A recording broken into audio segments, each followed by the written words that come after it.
Hi, welcome to I Tried to Eat My Phone. I am joined again today by my great friends, Mike and Todd. We had so much fun last time that we decided to annoy people again and do another one and talk about some new stuff.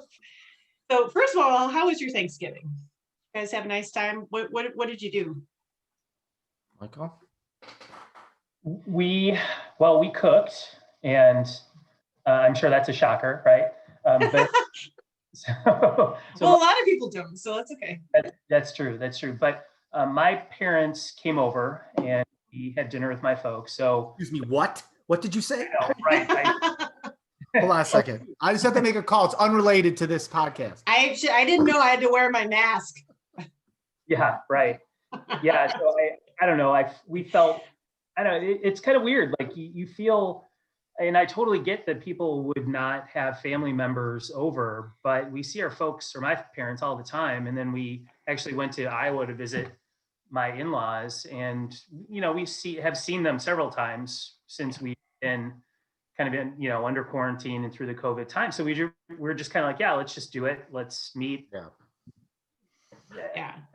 Everything's fine, but yeah, I mean, we had a good dinner. I made the corn souffle and the stuffing. Both were delicious. Nice. And, my wife did an awesome job with the turkey. So we were rocking and rolling. So it was good. And then we just had a good time in Iowa with the in-laws, and just got back this afternoon. Where in Iowa are they?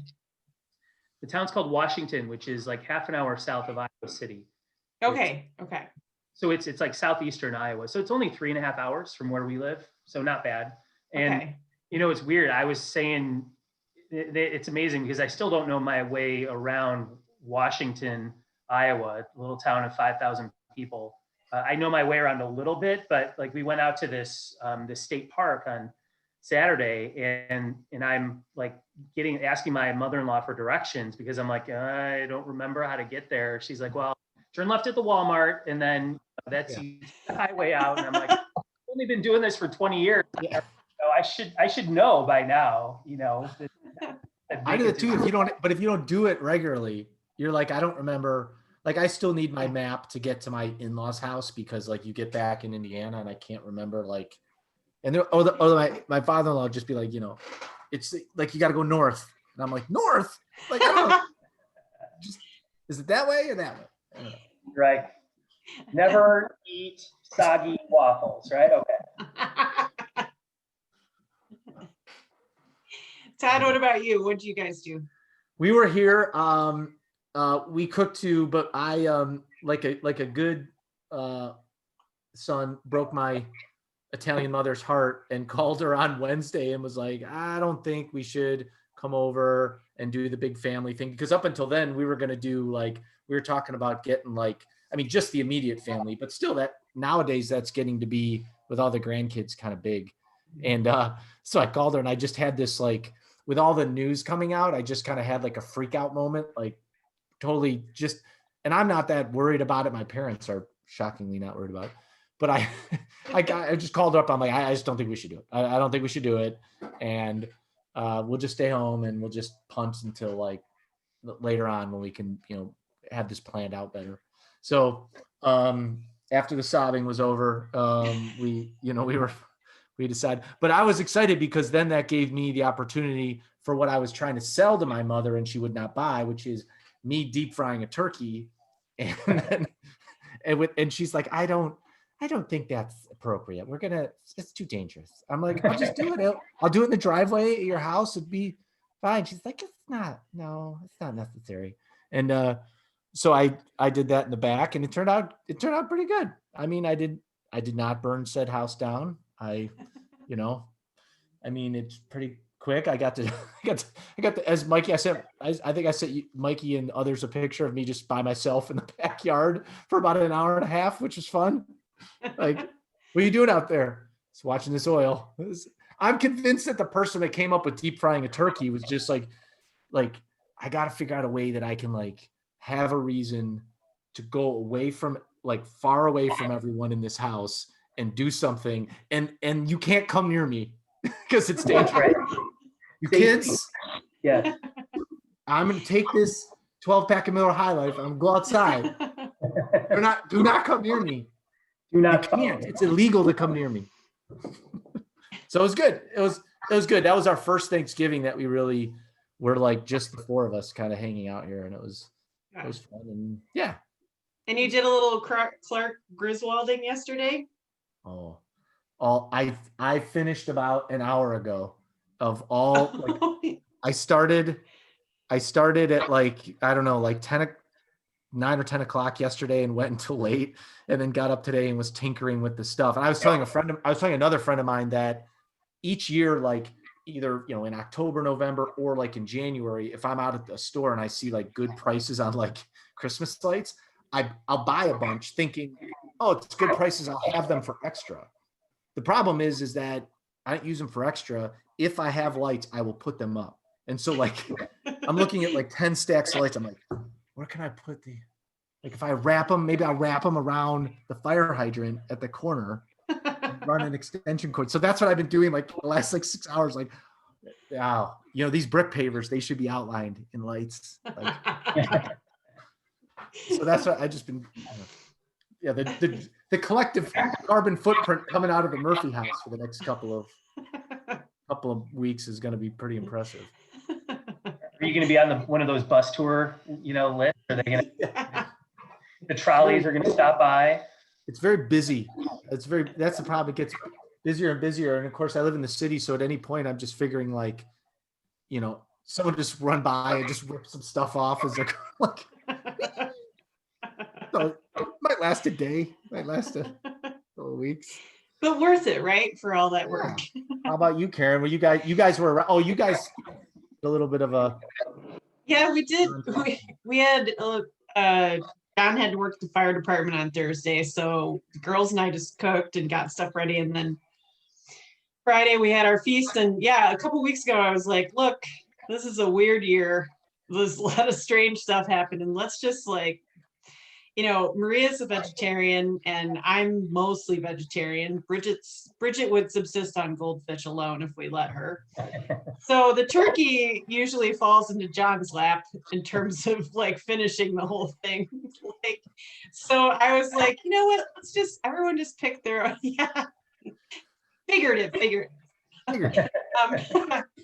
I just was like, all right, everyone pick your own favorite things and we'll just make all those. So it was like heart-stoppingly carb-centric, like chocolate cheesecake, pumpkin pie, stuffing, potatoes, calzones, garlic bread, a sub sandwich. So I mean, so yeah, we sat down with that and some Martinelli's apple cider, and it was quite the best. I love it. And if you can't do that much carbs on Thanksgiving, I mean, when are you going to do it? And if you can't throw in a sub sandwich, I like how that's like what do you have like a union iron worker there with you, or what's happening? No, that was John. Yeah, he put in like 2 sub sandwiches, 2 of them, like just get the foot long. No, yeah, he's from New Jersey and is a firefighter, so that really fits in well with like what he was like. What's that? Does he call it a hoagie or a sub? That's a good question. We've kind of had this conversation before, and I can't remember. Like, I think he calls it a hoagie. Yeah, there's a very specific, there's a very specific New Jersey like vernacular when it comes to food, and so obviously we've had a lot of conversations about that. So, yeah, so it was fun. But yeah, I'm sad that it's Sunday night. Like these nice long weekends are great. So I know. Like, back to work tomorrow. Yep. All right, so we're gonna dive into this is our news segment. So I like the Les Nessman. Is this the homework? You gave us homework. I know. I'm sorry, homework on your first day. Yeah, so let's talk about murder hornets. Now, I will tell you that this article, the murder hornet nest, was found in Blaine, Washington, which is it's up by 5 from us, like right near the border of Canada. It's kind of the last big town that you go through, like right before the border to Canada. So it's maybe like little less than 2 hours from us.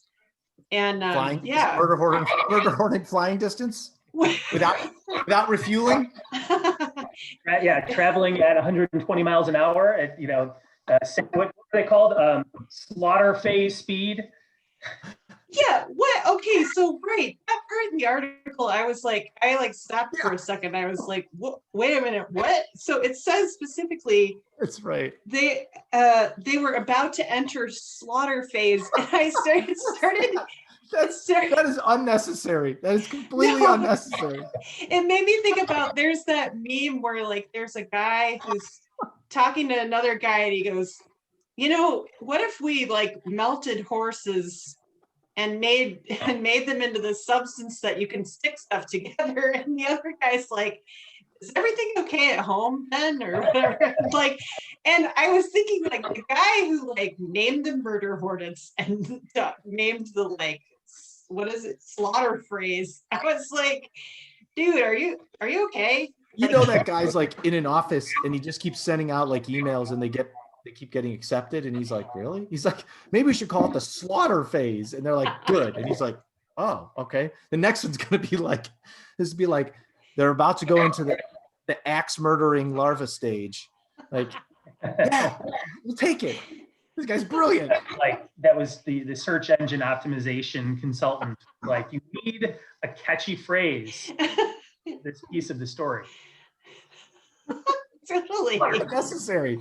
And by the way, how about how they put like these little backpacks on them of the tracking devices? Like it's like a little. Yeah. It's like the whole side. It's like a jetpack. They're like just they got a zip tie. Dude, the moment you think your job sucks, like you just have to be like, I'm not putting tracking backpacks on like something called a Murder Hornet. That reminded me of when I was a kid. I don't know if you tried to ever do this, but like you catch a fly as a kid, and if it was still alive, like sometimes I would try to tie like, a little piece of thread around like the fly's leg. Karen, now's the part where you ask Mikey if he's okay. Now's that part. Is everything okay at home, Mike? I was totally humane. This fly was still alive. When you're a kid, you catch animals and you tie things to them, and like. So wait, what was your spray paint like different colors on them? What was your thought process there? Like, what were you thinking would happen? Like, just to see if you could do it, or like. I wanted to take my fly for a walk. Like let it, or for a fly or a flight or whatever. You just kind of let it go. I'm picturing you like someone with a kite, like just like walking along. Like you can do that like a spool of thread, and you just keep letting the string out, and the fly just keeps flying further and further away, and then you gently kind of bring it back in. You should do that. Scare kids off. Just like have like a string tied to like a tree off in the distance, and be like, "It's my Murder Hornet. He's out. Don't worry about it. He's fine." Anyway, what were you saying? Mr. Amazon delivery? See what? So, Mike, maybe this is a new career for you at some point with Murder Hornets. I can't believe this is close to you. This is pretty close. Yeah, no. Yeah, right. For you, Karen. Geez, there's some. That's close enough to be freaked out. I guess in my mind, I've always sort of read this story and been like, yeah, Washington. Right. Like 5 years. I don't know anyone I care about out there yet. We were just. That's what I was thinking. I'm like, well, it's Karen, but I don't know. She's made it. She made it through cancer. She can handle Murder Hornets. No, so she's got a hunky fireman husband. He could SWAT. You have a tool that he could hit them with. I don't know. Does an axe count for that? Yeah. Well, obviously, they're in the what stage? The slaughter stage? Slaughter phase. A murder hornet in the slaughter stage, I would think that an axe is the only appropriate tool. Right. And they're big enough to catch or hit with an axe too, aren't they? Like, that long? Yeah. Look at them in that guy's hand. They're huge. Yeah, in the picture, I know.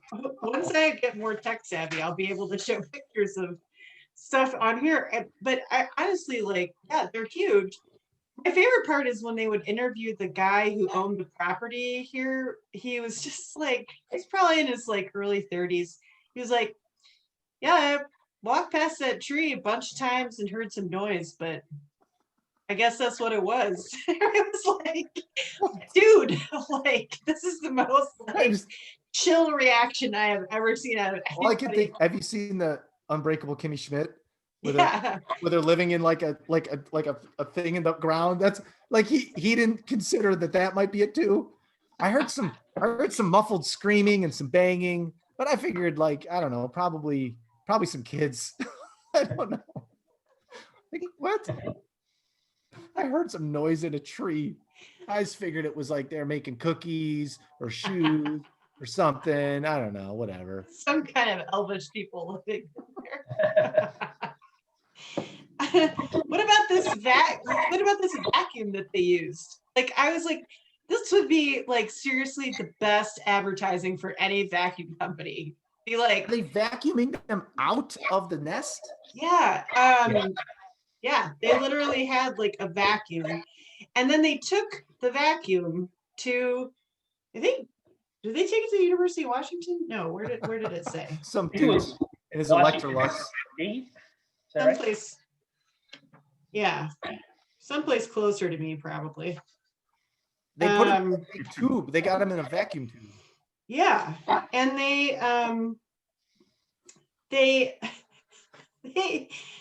when they put them in the vacuum, and when they were transporting them, they said they got to where they were doing the research on them, and they said they were in different stages of like being alive. So like a bunch of them were still like very much alive.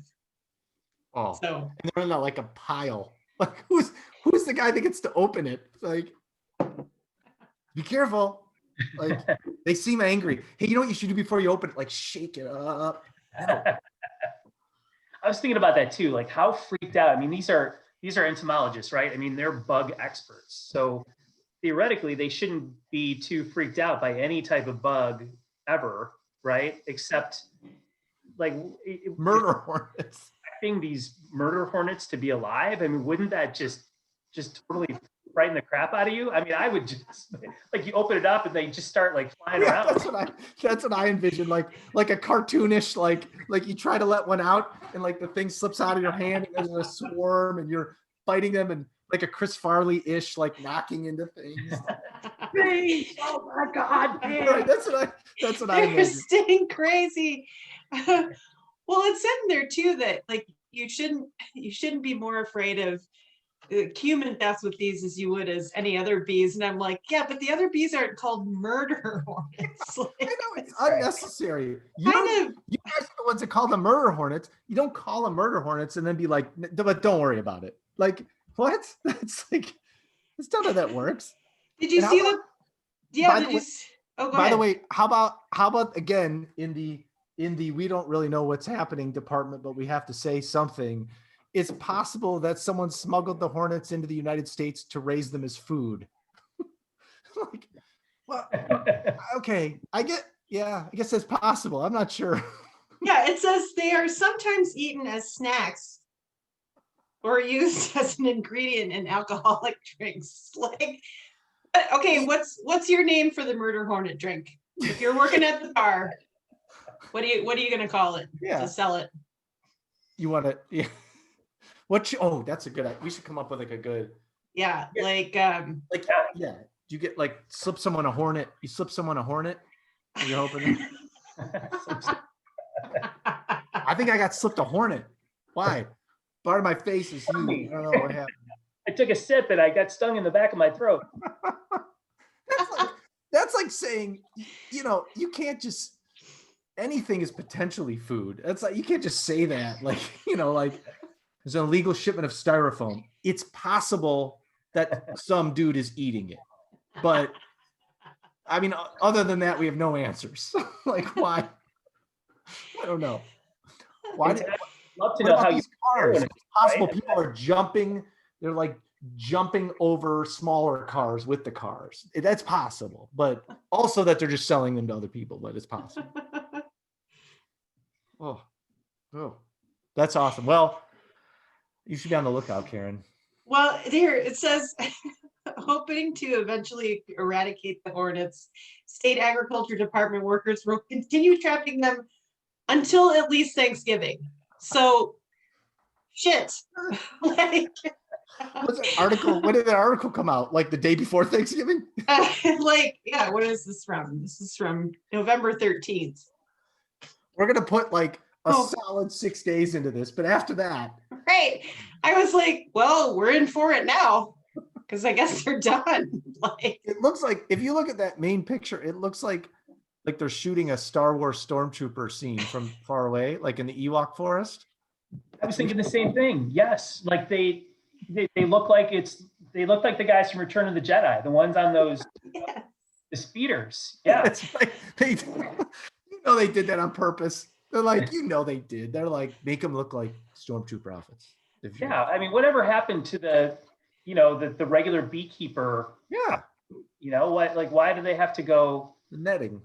like high tech on us here? Yeah. I wouldn't, yeah. There's been a lot of complaints about the classic beekeeper outfit. It's not breathable. It's not made of tech fabric. It's too much like your typical PPE now. I mean, it's what everybody's doing, so it's not. You can't. Yeah. Probably because it's probably because you can't run in those other things. You need to, like, if this goes bad, you need to be like, listen, this will probably go fine, but if it goes bad, I need to be able to like run, hopefully to a speeder and get away through the forest. Well, okay, so that's what's happening out here. What's happening near you guys is this guy. I love this story. So this guy, this is from a week ago.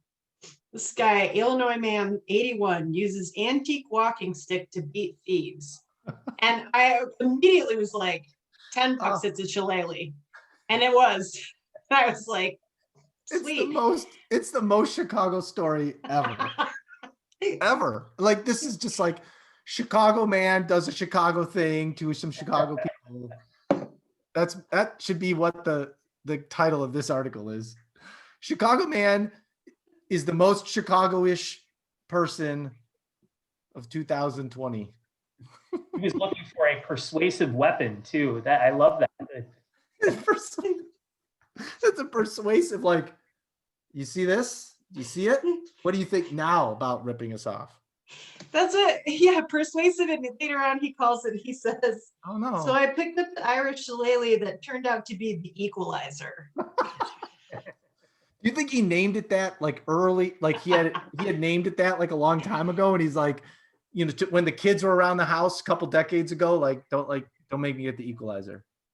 I'll go in the room and get it. It was in the dining room. It was close by. It's not like he had to go get it like out of a box. He's like, no, that thing's right there. Like, he threatens kids in the neighborhood like at least twice a week with that thing. Like just shaking it like, oh. Kids, get off my lawn. Brought it to the door. And said, "Oh, it's a guy to check my fuse box. I'm gonna, Yeah. It's like, what do they look like? Yeah. Well, one guy's easy to spot. He's got a reflective vest on. So if you just see him, a guy in yellow, he's taking off. That's the guy. he's mostly the guy. As a light recap of the story for our millions of listeners. Oh yeah, we should do that.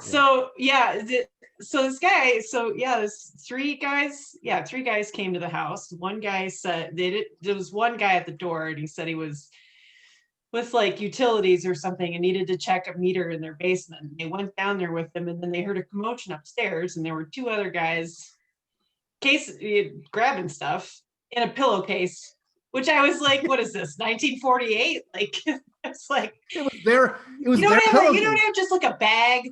Like, you have to grab a pillowcase. Like, anyway, like one guy just had black, like a black mask. It was just here. Yeah, like the guys in Christmas Story. Like, yeah, yeah. And so this they figure out what's going on, and this guy grabs his shillelagh from his dining room corner and chases after him. And then whacks one guy in the back of the head with it. He does. Then he chased him out and started like beating on their car as they're driving away. I was imagining shattered glass in the movies where it's like, you imagine like the first time they're like, they probably thought like, we made it out. He hit one of us, like, all right, get out. They're probably maybe giggling a little bit. And then they get in the car and then they just just bashing on the windows. And they're like, he's still here, man. Like, go. He's holding on to the side of the God. I was like, just the fact that I think he had a great quote too, something about, well, I guess the whole thing about it being the equalizer, which made me laugh, but yeah. Oh, and then he was barefoot when he went out to bash in the windows. Like, sure. I want to know like what the, like, all right, so the main guy that's pretending to be the utility guy, he gets down to the basement and he like opens up the thing and he's like, this is gonna take a while. We got some wire. The wires. These wires are these wires always been red? Have they been? All right, they're red. Like he's got to buy like some significant time, and now he's not. I'm sure he has no tools. He's not gonna like start doing it. He's like, this is. Yeah, I don't know about this. This is big trouble. No, what's that? No, that's my car's backfiring. That's nothing you should worry about. Right. Well, the link to the story, there was another story, and it got into a little more detail. So the wife was saying how he kept actually like telling both of them, you have to come over here. You have to come closer and look at this fuse box. Like they kept like backing away. And he was like, no, you have to come over here and check this out. And you have to smell the fuse box. Get in there. When he kept telling me to come closer, and they heard noises upstairs, and they closer. Their faces are this like. Do you hear? If you listen to the box, you can hear the ocean. Like, this actually has been a bit of a story in the Chicago suburbs. So there's I don't know if this happens everywhere or if it's cyclical or what, but a lot of different communities have had these alerts out to residents saying, look, there's people who are going door to door as either like meter readers or electric company employees, and they want to get in your house, and so one will come in and take you down to the basement or some faraway place, and then others will follow and start this exact thing. And we actually, it was weird, like I got a text last week from a neighbor saying, yeah, someone just knocked on our door saying that they were with the power company, and it was like 8 o'clock at night. I'm like, I'm like, that seems like an odd time to even be an employee, but like try to pull a stunt like that, like someone's gonna say it's 8 o'clock at night, I'm not letting you in. Just real quick, you got to come listen to your fuse box with me. It's fine. Yeah, like come back tomorrow when when before I have dinner. That reminds me of like your story. Like we have the ring, like security and all the cameras and stuff. And I don't know if you guys have it, but if you set it up for the neighborhood thing, you get all the alerts, and the alerts, like 10% of them are like something legitimate. And most of them are just like a commentary that no one can do anything about. I mean, they mean well, but sometimes it'll be like, does anyone smell fire? That's it. That's just all it says. Like where in the city? What are you talking about? Like one time it literally had one that said, I saw a coyote. I saw a coyote. Like, I don't know. Is a coyote? Are you warning people about the coyote? Or what's happening? Like, I don't know. I think I saw something once where somebody was like, I like, it was maybe like a tweet, and they were like, I really like my ring alerts from my neighborhood, so I know when someone sees a dog and thinks it's a coyote. I said it to my family. I'm like, I don't think this is working out the way that the ring people thought it was working out. And that's probably a comment because I live in the west side of Chicago. So like, there's probably more of them, but some of them are like, here's a video of a guy stealing my package. I get it. You saw that guy. Some of them are just like, I saw a car accident today, like 6 hours ago. Just want to let you guys know. It was a Camry. Anyway, back to Anyway, back to my Brussels sprouts. I gotta finish this. Originally, I see. I noticed that. Yeah. That was. I thought of you because I was like, I thought of you and Kara Spack when I saw that it was Pioneer Press. I was like, Pioneer Press. Yes, Yeah. Pioneer and Press. I were like kitty corner over the cubes from each other. At jobs. Yeah. Original. Yes. Oh, I like this. I love this story. Karen, did you send this to me? You didn't send this to me earlier. Yeah. I mean before this thing, because someone like Mikey said, I've had this like 4 people send this to me. Apparently, like from out of state. Apparently, like what are you Irish people doing up in that city? And I'm like, we had a shillelagh over our door. I didn't call it the Equalizer, but that's what I was going to ask both of you.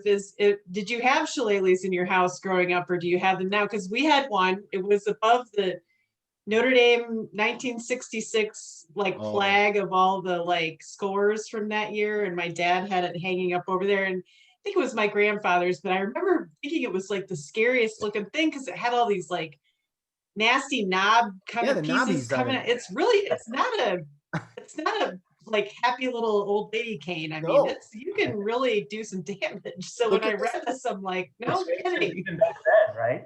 Yeah. Look at Danny Donovan. Danny Donovan's got his all knobbed up. His been used a little bit. He's whacked more than one person in the back with that thing.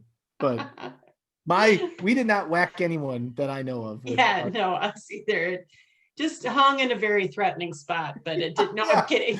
Yeah. My sister's boyfriends to come over. See that thing? It's the Equalizer. Remember that. The Equalizer. He's standing here. What? No, in probably it's more likely that there's a 16-inch softball bat near the door than there is anything else in reaching distance. That's true. That last story about the guy, and we kind of started touching on some of the wonderful parts about Chicago, but so for once again our millions of listeners, I lived in Chicago as a kid for several years. We lived downtown right near the water tower when my dad was in residency down there at Northwestern, and then moved away to the Quad Cities, and then to Michigan. And then I moved back there after Notre Dame and was there for only 3 years, but it felt like a lifetime of experiences during that time. Do that to you. Yeah. And now I've been in Seattle for 21 years, but Chicago is still first and foremost in my heart. I love that city. And Todd and Mike are there. So Todd, you're Chicago proper? Yeah. Okay. I'm on kind of the far west side. Okay. And Mike, where are you? I'm on the super far west side. Yeah. AKA the suburbs, AKA Naperville. Okay. Oh, you're in Naperville. Okay. That's what I was wondering. Okay. So let's I was thinking when most people think of Chicago, and I will tell you that my husband is constantly asking me about eating in Chicago, and I'm like, dude, it's been 21 years since I lived there, but I still have some places are still here though. that's what I was like, the places that are really good. So when you let's make up a food tour for someone in Chicago. I'll throw out my first thought is I have always wanted to take John to Gene and Giordetti's. Good old fashioned. I feel like that is so quintessential old school Chicago. They're not totally excited to serve you, but they're all the waiters dressed up. They're all 65 and older. Yes. There's no one under 70 working the bar and working, and it just feels like you just feel like somebody has a gun under the table just in case somebody causes a problem. You just kind of get that vibe while you're in there, but I kind of love that. And the cream spinach and the steak, and it's dark in there, and it's it has that kind of old smell to it, but in a good way. It's old. That's old school steakhouse. That's Love That's that original. place. So Yeah. that's where I'll start our food tour. Oh man, Where are we going next? We're rolling out of there. What do you think, I'm Mikey? full already. Wow. Yeah. Are we going? What about? I mean, I think if you come to Chicago and you're gonna eat, and this is probably a little more maybe lowbrow than most, but you got to get an Italian beef. And yeah. I feel like, you know, there's split, you know, split opinions on where you go for that. I would go to Al's Italian beef, get it dipped. So this is, you know, so far we're eating steaks and getting Italian beef. So we're not, you know, it's not the healthiest day, but no eating in Chicago is. Oh, I'm not planning on that. This is the whole food tour is sans pandemic and sans like any kind of health concerns.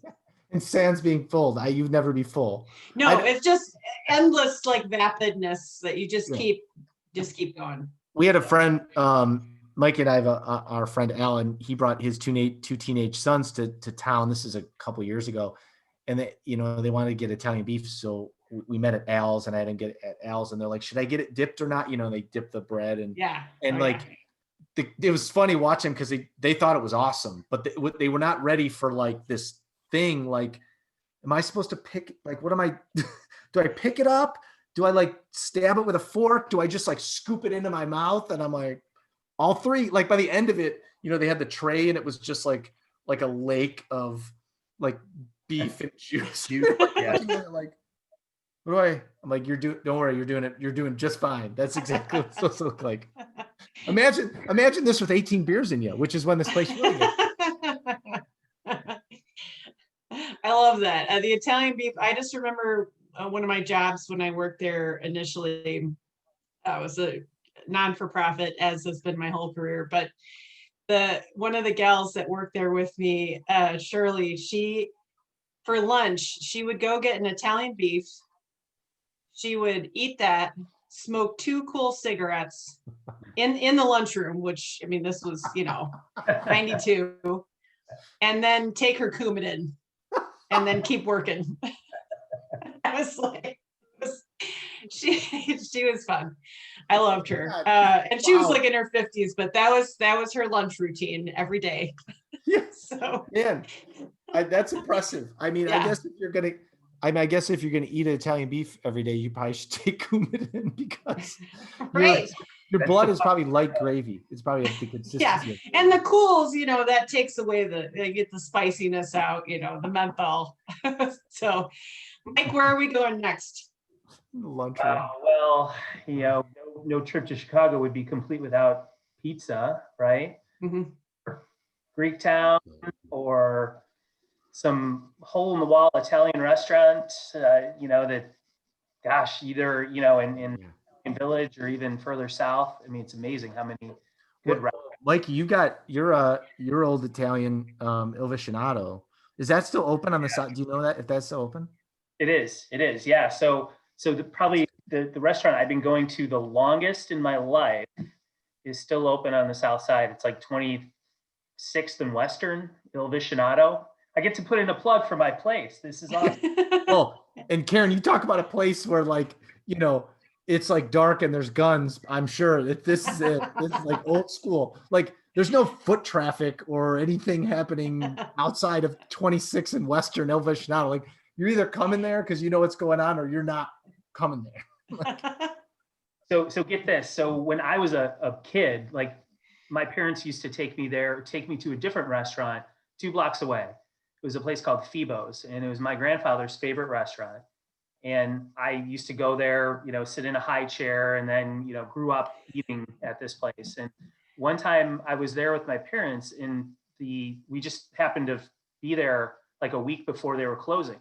And the host, you know, the owner came over and said, "Oh yeah, we're closing, you know, sorry." And my folks were, of course, devastated. And my dad said, "Well, where can we go?" And he said, "Well, there's this restaurant 2 blocks away. It's called Il Vicinato, and the menu is the same. The recipes are the same. The cooks are brothers, spoken in 20 years, but they have their mother's recipes from the old country. And, they both have they're running competing restaurants 2 blocks away from each other. This, by the way, is the most Chicago story that's been I was just told gonna today. say, Yeah. Two It's like- warring brothers that are doing the same thing about 25 feet from each other. That takes the cake of Chicago. Mom, who do you like best? Yeah. Yes, right. Grandma, are you Oh. coming Over over? there for lunch, but come here for dinner. You have to try my veal scallopini. No one could do things out of spite like Italians from Chicago. Like, oh yeah, If I see you pass by and you don't come in, I'm opening a place right down the street. You can see the front door. I hope you like it. It's like, well, shouldn't we kind of get over it? Maybe like we'd probably make a lot more money and be a lot more successful. And it's like, no. oh, you ate at Pat's? Oh, good for you. Like, that's great. Sure, you enjoyed it. Yeah, the Norbit family's on a list somewhere for eating at both places. Probably there's probably some list in the back. It's like these 4 people. If I ever see them out in public, Wait, so Mike, when you go there now, or well, pre-pandemic, but when you go there now, what do you get? What's the thing to get? Veal scallopini alla parmesan with mushrooms, side of mostaccioli.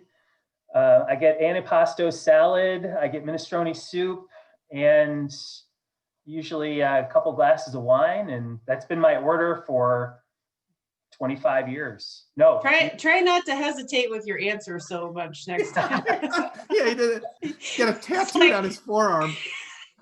Honestly, God, the only time I've ever had anything different from that restaurant is when Jen has ordered something else and then brought home leftovers. And I'm like, oh, pasta arrabbiata? Okay, I'll try this. Otherwise, it's the same thing every time. Not wavered once from my veal scallopini. Pasta arrabbiata might have been, may depending on which physician you ask, may have been the reason that your eldest daughter was born. Yeah. We went there when Jenny was very, very, very pregnant. And the spicy, we were talking about how like if you if you eat spicy food, you maybe. Yeah, because it's got the red pepper flakes in it. Was it like the next day or was it that? It was like it was a Saturday night. So Jillian was born on a Monday. On Monday morning, we went into the hospital. So Jen's water broke at like 5:30 in the morning or something. But it was Saturday night. So 18 hours before, 30 hours before or something, we had dinner at Il Vicinato. Yeah. That's the recipe. Wow. That's the recipe. Yeah, you can't go wrong at that place. That place is old school. I was thinking about too, like the waiter or whoever it was that told your dad or your grandfather about the other place. He's probably on the list too. He's probably went to the back kitchen. He's like, what did you tell those people? And it's like, oh, I just said, because we're closing. I mean, they could go down the street to Il Vicinato. It's like, excuse me, what? No. He's dead to me. Dead to me. No one goes to him. Well, I just thought because we were closing. Shut up. No one goes there. Sorry. We never had this conversation. Yeah. He writes the address. I don't know down. you don't know me. That's Here What are about- the directions to get there. It's basically right. And then another right in 5 feet. And that's where it is. where are we going for pizza? And I will say this, I had a question too at one point where I was going to ask about places that are overrated. And I would say like Chicago pizza, there's a lot of places I feel like are overrated. Yeah. And then there are places that are super popular that you're like, that's why, because they're that good. But where are you gonna go?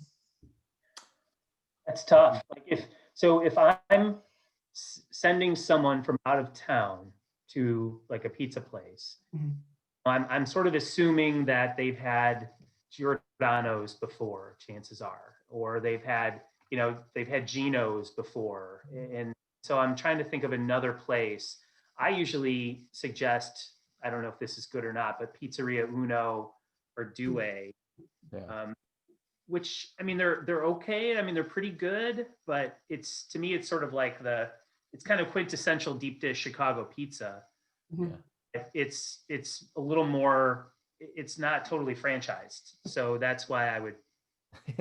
And Aren't they? Don't they sell those now? Like in typical, but in typical Chicago fashion, like if you talk to anyone who's been to those places, like they'll have an opinion about which one of them is better. And it literally is like two places that are basically the exact same across the street from each other. And it's like, no, Uno is way better than Due. Ridiculous. It's a completely different place. It's like, but it's not. It's like, shut your mouth. Yes, it is. It's a different place. It's like Leanne loves, like we used to go, like she loves Uno and it's like Due. She's like, like it's that different. Like, well, I don't know. I would say for me, I mean, Lou Malnati's is kind of, if I have to direct someone someplace, I usually direct them there. I mean, when I was going through my surgery and chemo early on, we had some friends who sent us Lou Malnati's, 2 Lou Malnati's pizzas, and I thought John's head was going to explode. He was so excited. And this is a guy from New Jersey, and his family grew up in like Brooklyn, and we used to have arguments about Chicago style versus New York style, and I'm kind of like, it's sort of apples and oranges to me. I feel like it's two totally different things. I love New York style too, and that's kind of what we make at home generally. But yeah, I feel like it's you can't really compare the two. It's two different cuisines almost to me. That's right. Like, but he was very excited about the Lou Malnati's, and of course, like he wanted to make them so bad. And I finally let him make one of them because I couldn't eat for like 2 months after going through all my like chemo and stuff. And because I just felt so sick, and I was like, but I could smell the pizza, and I was like, God damn it, like. I was just like that second one. John just like opens the freezer every once in a while, just looks at it like. Yeah.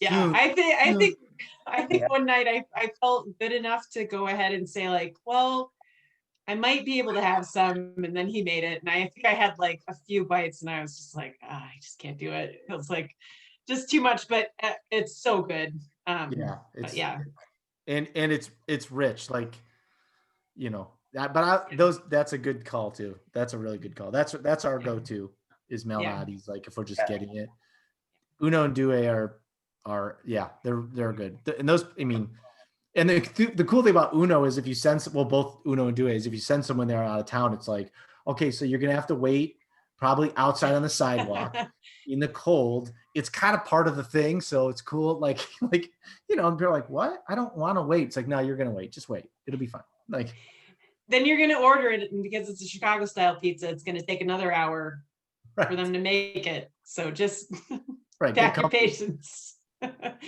Get comfy. All right, we got one last part of the food conversation. We have to talk about hot dogs. Where do you go get a Chicago hot dog?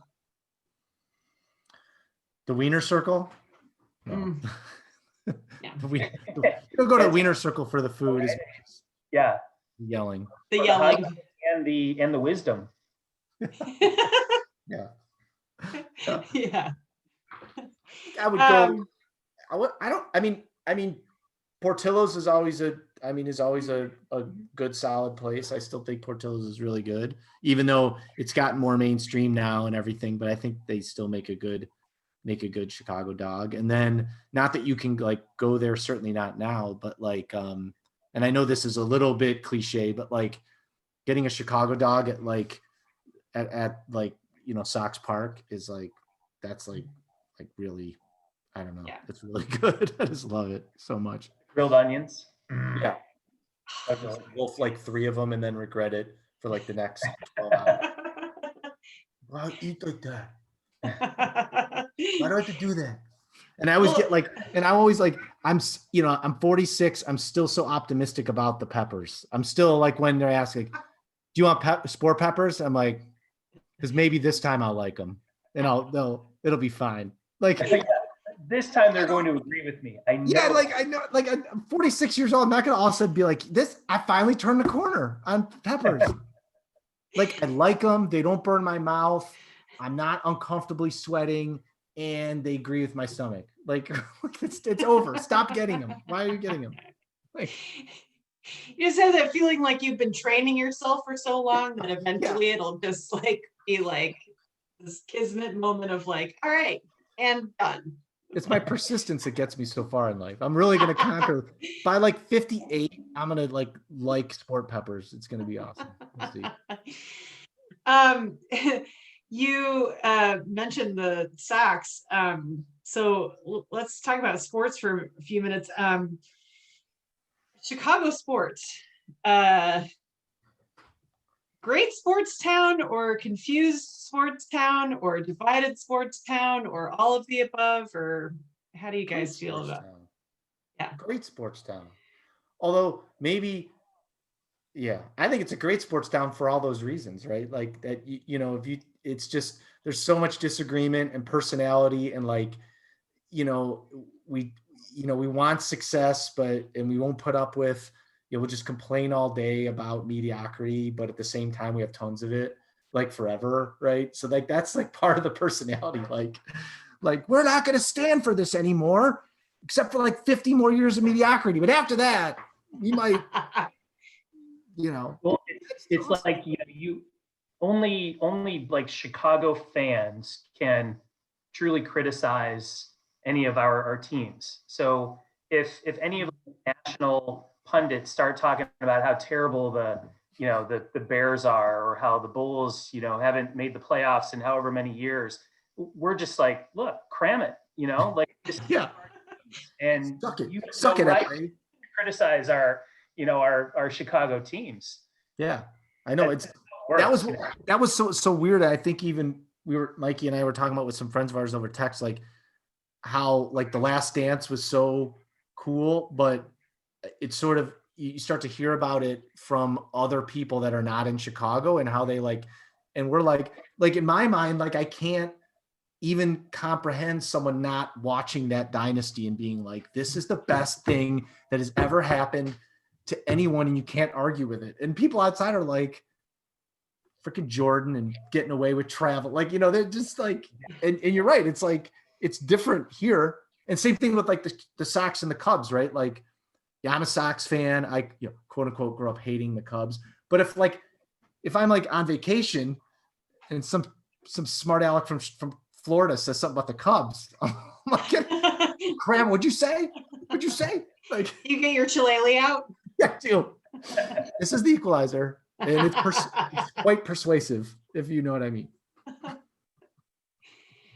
Yeah, I think there's that vibe to Chicago of like that really like heavy duty fandom that I've been there during the Bulls years. Like that was really fun. I mean, it was like when I was there, it was like the Bulls years, and then it was the Sosa McGuire thing, and like, oh yeah, it was just like there were so many like huge moments going on, and it was fascinating to watch how the city came to life, and like everybody was so completely involved with it. You couldn't go anywhere without hearing people talking about it, and and that was kind of fun to watch. That aspect of the sports town is that like fanaticism that exists, like, and solid fanaticism. Like, I don't think, and tell me what you guys think, but I don't think that Chicago seems to have a lot of fair weather fans for any of their teams. Like, it seems everyone's so invested all the time. All you have to do is go to go to a Bears game when they're like in a 3-win season in like early December, and it's like it's packed. I mean, like, people are like in their Carhartts, like, and it's sold out. And I mean, talk about the definition of, no pun intended, fair weather fans. I mean, like, you can't get it. It's not like a normal team where if they really stink in normal football team, if they really stink in like December, by that time you'd probably be able to get some like easy tickets. It's like, no, you're not.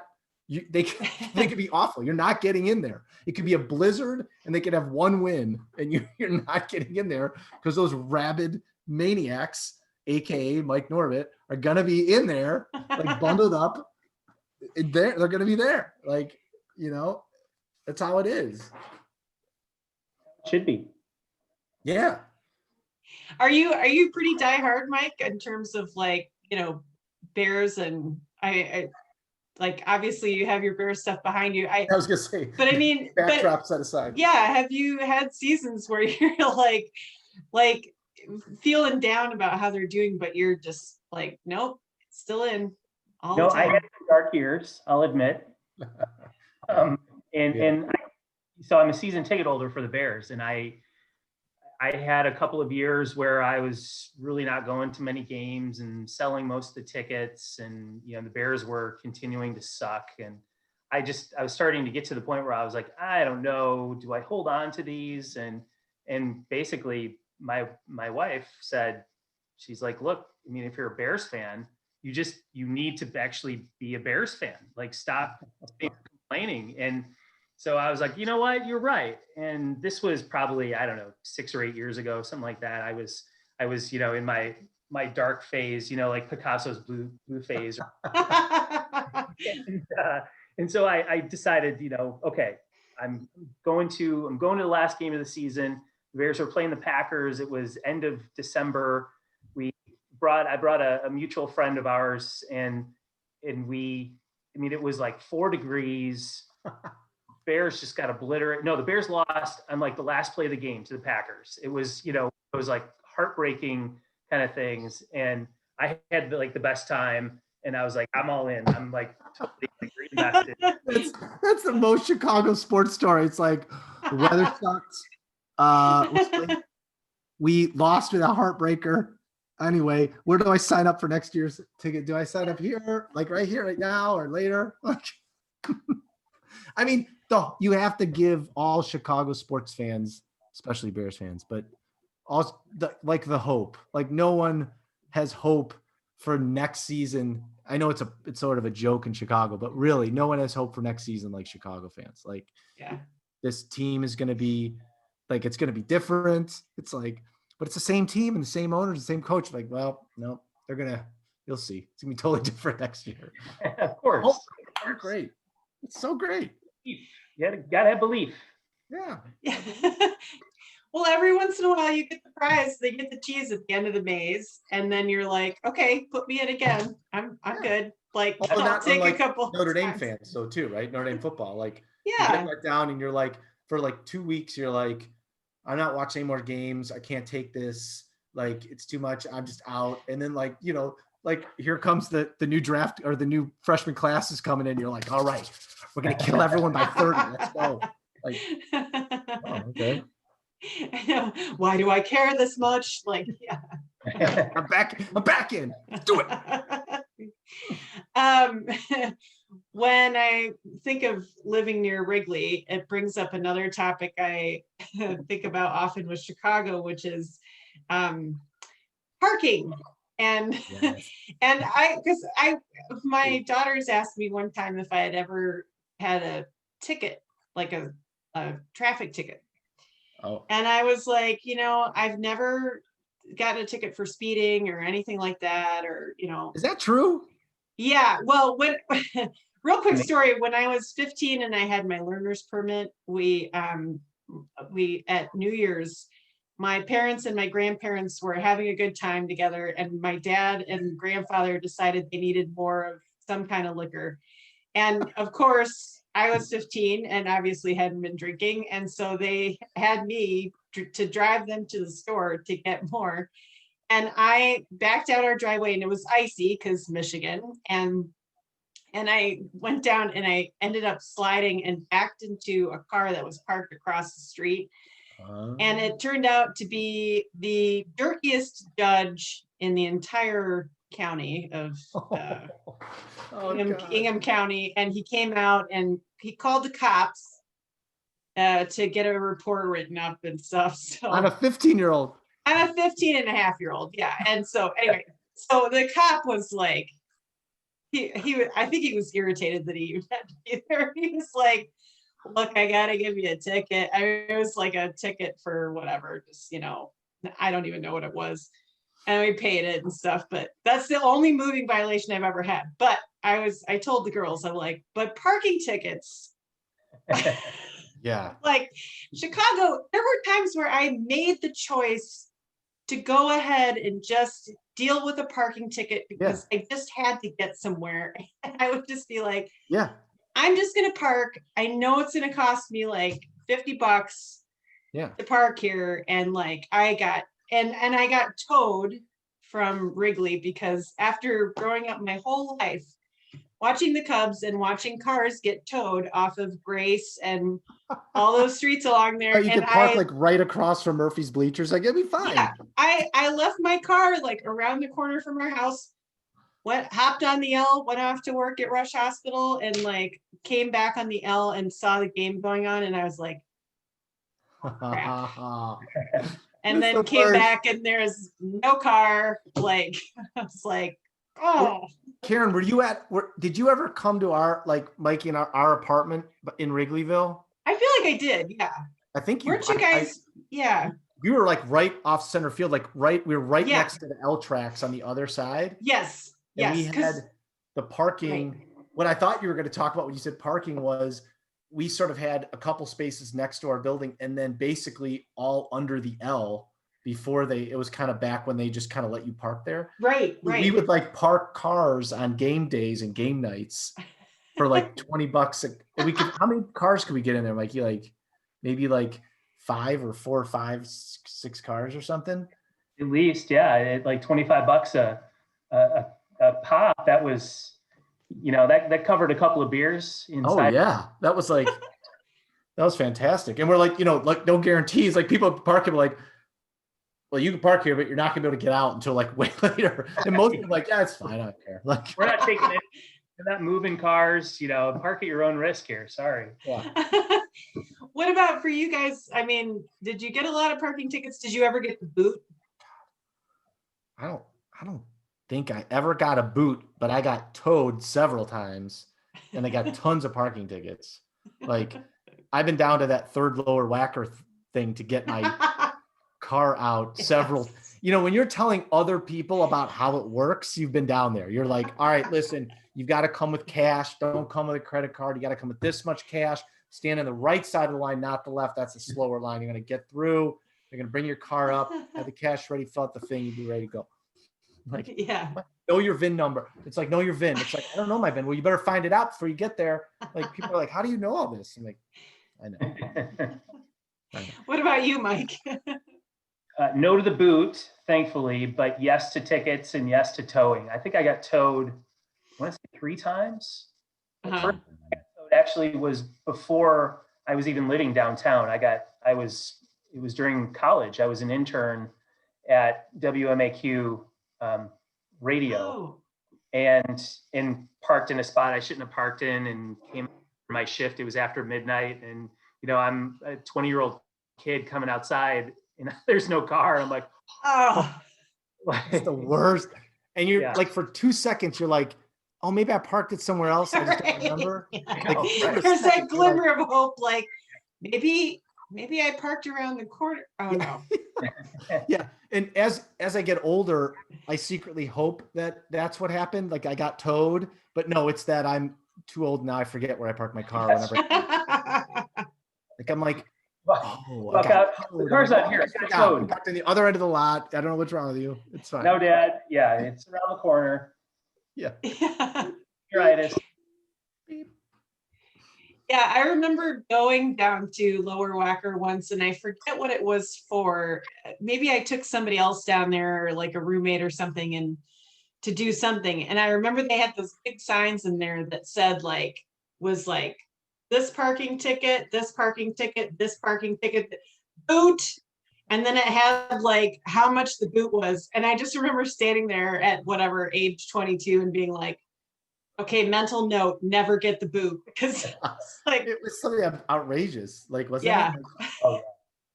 Like, yeah, it was, I want to say it was like, maybe almost, was it like $1,000 or something? Yeah, it's something like that. So, yeah, I think it definitely was like either approaching or more than 1,000. I always stayed just ahead because it was like 3 tickets. I always had like pending. Like I'm like, oh, I got to pay one. This is my third. Like, yeah. It just, there was so many times, how many times I like went to visit friends and like Lincoln Park and stuff, and I would get there and be like come outside and I'd see a piece of paper on my car and be like, damn it, like It's the I was worst. here for like 5 minutes. Like, it's the worst. are you hiding in the bushes? Like, Yeah. what are you doing? Oh, one time, I can't remember. The kids were off school for something. Leanne had to go into work. I stayed home and took the kids around. And of course, like, oh, we're going to go pick mommy up from work. So we're going to stop. We're going to get some flowers and then we're going to get like some cookies at the Westtown Bakery and then go pick her up. Like, it'll just be a little thing. Kids were very young. They're like 3.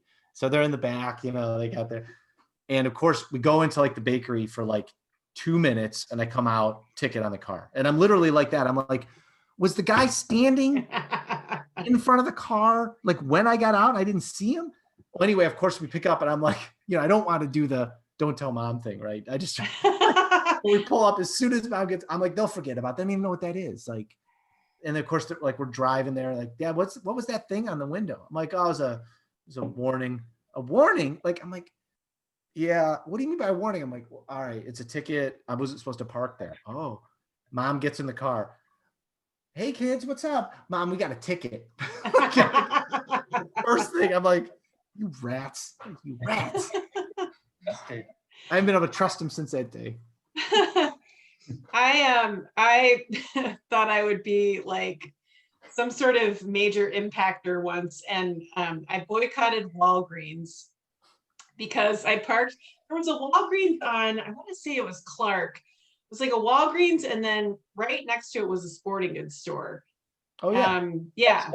Yeah. So we did the volleyball league thing over at Lake Michigan when I was living there, and whoever was supposed to bring the volleyball didn't bring it, and so we got this like frantic, like, I don't know whether Maria had I think Maria had a cell phone, and so they like frantically like called from a payphone to her cell phone, and we're like, can you guys grab a volleyball?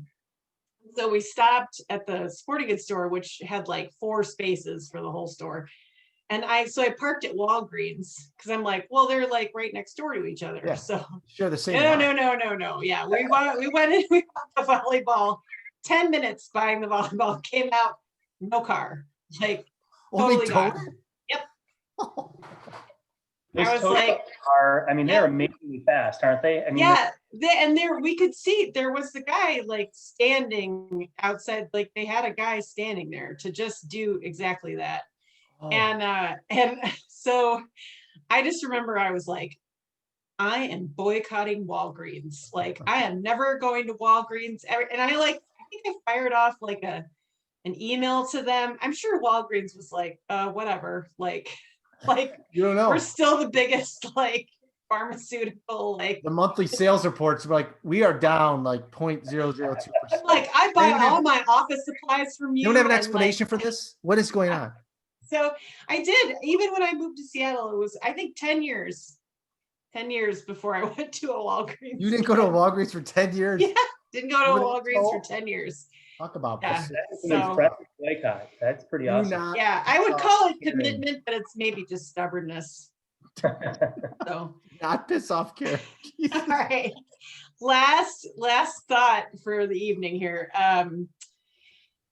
Chicago accent and phrases. I have lived in Seattle 21 years, as I have mentioned. Every single person here, no matter where I go, still always goes, you grew up in the Midwest. Because as soon as I say anything about my mom, anything about like I had to pack something, immediately it's like right back there. And I noticed that when I go back and I talk to other people like around my parents who are from Chicago, I'm immediately like back into like, yeah, like, oh, I'm so glad to see you too. It's so great to see you. Like, and so I was thinking about that, and also like just quintessential Chicago phrases. And one of my favorites, and maybe I would hope that you guys would recognize this, is people talk about hanging out in their front room. Front room. Yeah, and it's not 2 words. It's one word. Front room. FRUNCHOROOM. Front room. And that's, do you hang out in the front room? Like that's where you have your TV and your couches, and like I was like, every once in a while I'll say something about that out here. And I mean, Seattle is the land of no accent, no phrases, no, it's just sort of like, we just talk like people on television. Like, but I do miss hearing Front Room. Front Room, and my other one would be when people talk about being from the DG. Like the different areas in Chicago that have their own, like, kind of vibe and names and stuff. And it's like, oh yeah, I grew up in the DG. Yeah. So anyway. Do people ask like what, I assume they don't, like, in Chicago, where do they ask you if you grew up in Chicago, like what parish you're like from? Because I know like someone's aunt from like a parish, like that's how they, and like, I also realized that like I always ask people if they're from Chicago and they grew up here, where they went to high school, and then found out that that's kind of a Midwestern thing. Like you don't just, like everyone in the country doesn't ask people where they went to high school. That's not a thing. And I'm like, why not? I went to high school. And then I always tell them like some obscure like reference, right? So like that they could possibly know, like they'll be like, I'll be talking to someone at a business meeting, and then they'll say, oh, my 24-year-old son went to Bennett. And I'll be like, Mike Norbit? And they're like, why would they know Mike Norbit? Like it's like, right. It's like 20 years past. And I'm just like, I knew a guy. And then I realized after the fact, I think Leanne reminded me, like, as people walk away from you, all that you told them was you knew a guy that went to that high school. That's all that happened during that story. I'm like, oh, I don't know. Or like if it's a parish, it's like the same priest. Like, I know that. I know Father Tom. Right. Cool. Yeah. So does a lot of other people. Like, oh yeah. Gave me some wine one time. Anyway, good dude. But for me, one of the phrases that just seems so natural to us, but is not natural in Chicago, is gym shoes. Like we yes, wear our gym shoes, and anywhere else, people are like, what do you mean? Like, yes, shoes, sneakers, tennis shoes, and we call them gym shoes. Yeah, gym shoes. Yeah. Gym shoes. Like, you wear them for gym shoes and take a walk down to the Jewel. Yeah. Yes. The Jewel-asco. Yeah. Grocery store, not supermarket. Like, no, it's like grocery store. Like, you don't go, sub sandwich, not a hoagie. Mm-hmm. Like, there's a good Twitter account called, I think it's called like Midwest versus everybody. And it's just like, they'll just post like random memes about things. And it like their thing is always their like phrase, like theme phrase is OPE, like OPE. Like, I was just gonna ask if you guys like how you feel about the OPE thing, because I'm like OPE, that is so quintessentially and like sneak right by you. Sneak right by you. And I do it all the time. I say OPE all the time. Like oh. Like I guess that's a Midwestern thing too. I don't know if that's. I didn't realize till an Instagram account told me it, but. Right. Well, right. Yeah. I think Midwestern people are highly apologetic for everything that we do. Like we're kind of like apologetic, but at the same time, like, aggressive in some other ways, like very, very banded with like, this is my family, this is my neighborhood, like, this is how we do. And, but that kind of, oh gosh, didn't mean to do that, or the Midwest goodbye, as everyone likes to joke about, where you like stand in the living room and say goodbye, then you move to the hallway and say goodbye, then you move to the doorway and keep saying goodbye. Well, now we really got to go now. We got to get going. It's like and then a goodbye is like two driveway, like two beers worth of goodbyes. Like after you said you were going to leave, then there's like 2 beers worth of like saying goodbye. And then there's the flip side of it, which I've learned the art of in more recently, is the Irish goodbye, which is like you either just turn from the group and walk out, or you say you have to go to the bathroom and then just don't come back. Like, it's great, especially if people are out like at a bar or something, because they don't remember, nor do they care. Like, but at the time, you're like, I have to hug all these people because if I don't say goodbye, they're gonna wonder where I'm at. And it's no, they're not. They're not gonna care where you went. Where'd time go? Yeah, You left like 3 hours ago. left. This is ridiculous. He never says goodbye ever. I had something important to tell him that I cannot possibly tell him in any other fashion or form. I feel bad that I don't know this, but did both of your wives grow up in Chicago area? No. Mine grew up in Leanne's from South Bend, Indiana. Oh, she is. Oh, okay. All right. And Mike, where? Jen grew up in Iowa. So she moved Oh, I was thinking, right. Well, you were talking about Jen's folks being there. I didn't know if they had moved out there or if she, okay. Mhm. Did Jen go to college out there? She went to College, which is in Cedar Rapids, which Oh, is yeah. half an hour north of Iowa City, Okay. far away from. Okay. I will say that as one kind of parting thought here, that something I miss about Chicago is the L and riding the L. Seattle is doing their best to make a light rail system here, and it's actually going to be not too far from where we are. It's maybe would take like 5 minutes over to get to it from us, and it'll be great when it's done.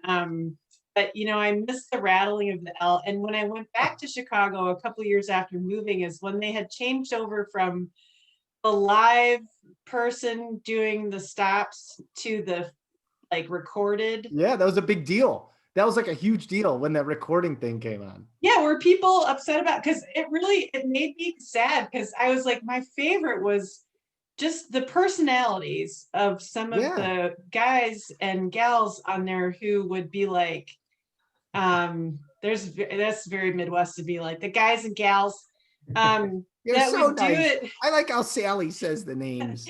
She's one of my favorite gals. She's just a sweetheart. They were all bummed out. I remember there was like a big thing because the recorded male voice said Clyburn wrong. That was like a big thing. Really? Like it was something like it said Clyburn. No, it was one or the other way. I think it was saying Clyburn, and it was like supposed to be Clyburn. So they had to re-record it and like change it because it was like they're like, that's not how you say it. Like no one cares. Like typical Chicago, it's like you said, like passionate, right? Like about, there's like a mugging happening right there, and they're like, this guy in the Clyburn thing. My God, this is ridiculous. I'm not going to stand for this. I won't do it. I'm boycotting the L and Walgreens. That's it. I'm done. Walgreens. No, I just remember thinking that my favorite part of going to work all the time was listening to the person say, like, they would be like, what was the one?